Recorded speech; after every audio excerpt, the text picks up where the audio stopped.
샬롬, 봄비가 내리는 오늘 메마른 심정에 주님이 주시는 은혜의 단비도 한껏 누리시기를 소망하게 됩니다. 어제는 국회의원 투표의 결과가 나온 날이면서 동시에 세월호 참사 6주기를 맞이한 날이기도 합니다. 안산 단원고 2학년생이던 생존자들 중 누군가는 대학 졸업반이 되었다고 합니다. 4월만 되면 몸이 아프다 하는데 그들의 부모님들은 1년 내내 아프지 않은 적이 없었겠다 생각합니다. 물질보다 사람이 우선이 되고 지금보다 다음 세대들이 보다 건강하고 바른 나라에서 살아가기를 우리 모두 꿈꾸게 됩니다.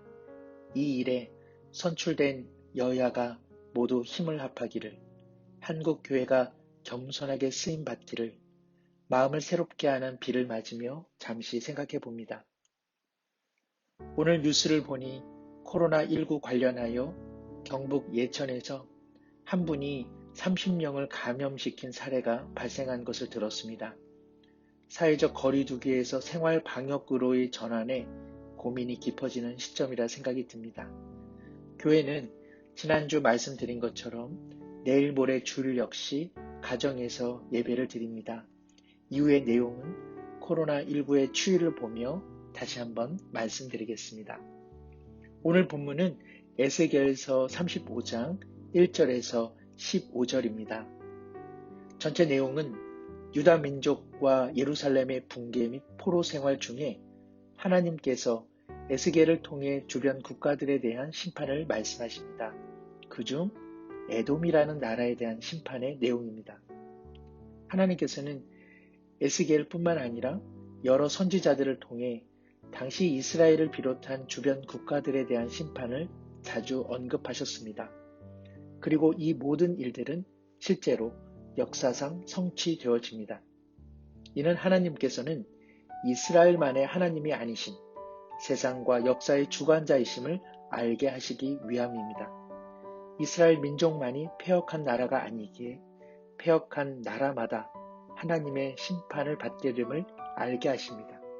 역설적이지만 주권자가 하나님이시기에 나라와 역사의 회복도 결국 하나님의 은혜에 있음을 알게 하여 모든 열방이 하나님만을 다시금 신뢰토록 하십니다.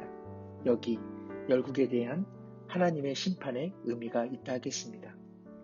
사랑하는 성도 여러분, 하나님은 믿는 자들만의 하나님이 아니시라 모든 민족들의 하나님이 되심을 우리는 고백합니다. 하나님은 교회의 하나님만이 아니시라 세상의 하나님 되심을 고백합니다. 하나님은 믿는 자들의 삶에만 개입하시는 분이 아니라 모든 이들의 삶에 개입하시는 하나님이심을 고백합니다. 그러므로 하나님을 경외하되 하나님을 공포의 대상으로서가 아니라 역사의 주관자로서 두려워할 필요가 있습니다. 그런데 이 일에 실패한 나라로 오늘 에돔이 거론되고 있습니다. 에돔은 에서로부터 시작된 나라인 것을 잘 아시죠? 에서는 동생 야곱의 형입니다. 이삭의 가정의 두 자녀 중 첫째 장자이죠. 그런데 이 장자권 문제로 인해 동생 야곱과 끊임없는 갈등과 경쟁 관계 속에서 세월을 보내야만 했습니다. 오늘 본문에 세일산이 나오는데 이곳은 에서 및 훗날 에서의 후손인 에돔 족속이 나라의 터를 잡은 곳입니다.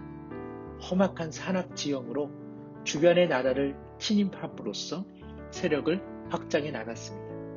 이로 인해 오래전 에서와 야곱이 다툰 것처럼 에돔과 이스라엘은 형제 국가인 듯 했으나 도리어 심각한 갈등과 대결 국면을 지속해 왔습니다.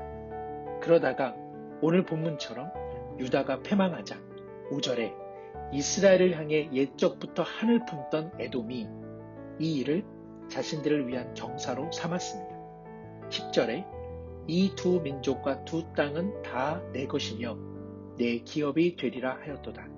즉 에돔이 유다의 붕괴 가운데 저들의 민족과 땅이 자신들의 것이 되는 기회를 얻었다고 좋아한 것이죠. 12절에도 이러한 내용이 기록되어 있습니다. 내가 이스라엘 산들을 가리켜 말하기를 저 산들이 황폐하였으므로 우리에게 넘겨주어서 삼키게 되었다. 어떤 저자가 쓴 책 중 이런 말이 있습니다. 나쁜 행복은 타인의 고통을 깊이 오래 생각함으로 말미암아 발생하는 기분 좋은 느낌이다. 행복을 타인의 고통과 비교하되 그의 고통이 더 클수록 기분 좋은 느낌으로 받아들인다면 이런 행복감은 말 그대로 나쁜 행복일 수밖에 없습니다. 가끔 경제를 다룬 영화에서 주식시장의 투자 분석가가 투자자를 모아 큰 수익을 예측해 줍니다. 곧 나라에 엄청난 위기가 닥칠 것이고 이때 이곳에 투자하면 도리어 반사 이익을 얻게 될 것이라는 내용들이죠. 나라의 위기를 자신들의 수익의 기회로 삼습니다. 물론 반대 이야기도 있습니다. 어떤 선생님이 수업 시간에 아이들에게 과제물을 내줍니다. 과제물의 내용은 수업 시간에 본 아프리카의 기아에 허덕이는 어린 아이들의 영상을 보고 나는 얼마나 행복한지 써보라는 감상 일기였습니다. 감수성이 풍부한 아이가 이 과제를 수행하지 못했습니다. 아프리카 아이들의 불행에 비추어 자기의 행복을 적는 일이 결코 행복하지 않았기 때문입니다. 이 아이의 말은 많은 것을 생각해 보게 합니다. 에돔의 이야기, 그리고 방금 말씀드린 이야기들은 타인의 고통, 이웃의 고통에 대해 어떻게 반응하는 삶이 바른 삶인지 우리에게 질문하고 있는 것 같습니다. 혹 타인의 실패, 타인의 고통, 타인의 손실이 나의 성공, 나의 유익, 나의 이익이 되는 경우 우리는 그런 상실을 경험한 사람들을 다시 한번 생각해 볼 필요가 있지 않겠습니까?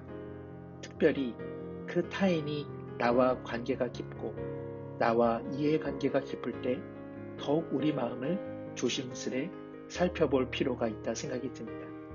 5절에 내가 옛날부터 이스라엘을 향해 한을 품었다고 성경은 기록합니다. 여기 한을 품었다는 것은 원통함에 대한 한이라기보다는 증오의 마음, 적의의 마음으로 해석하는 것이 좋습니다. 또한 옛날부터라고 하는 이 문구도 증오의 마음이 오래되었고 여전히 지속되었음을 말합니다. 민수기 20장에 애굽에서 나온 이스라엘 민족이 가나안 입성을 앞두고 지나갈 때에 형제라 할 수 있는 에돔 족속이 무력 시위를 하며 경로를 방해한 내용이 기록되어 있습니다. 또한 바벨론으로 인해 이스라엘이 이처럼 무너질 때에 에돔은 찬동하였고 무너진 이스라엘을 자신들의 땅으로 삼고자 했습니다. 사랑하는 성도 여러분, 에돔과 이스라엘을 나라와 나라가 아닌 오늘 함께 살아가는 사람들로 생각해보면 어떨까요?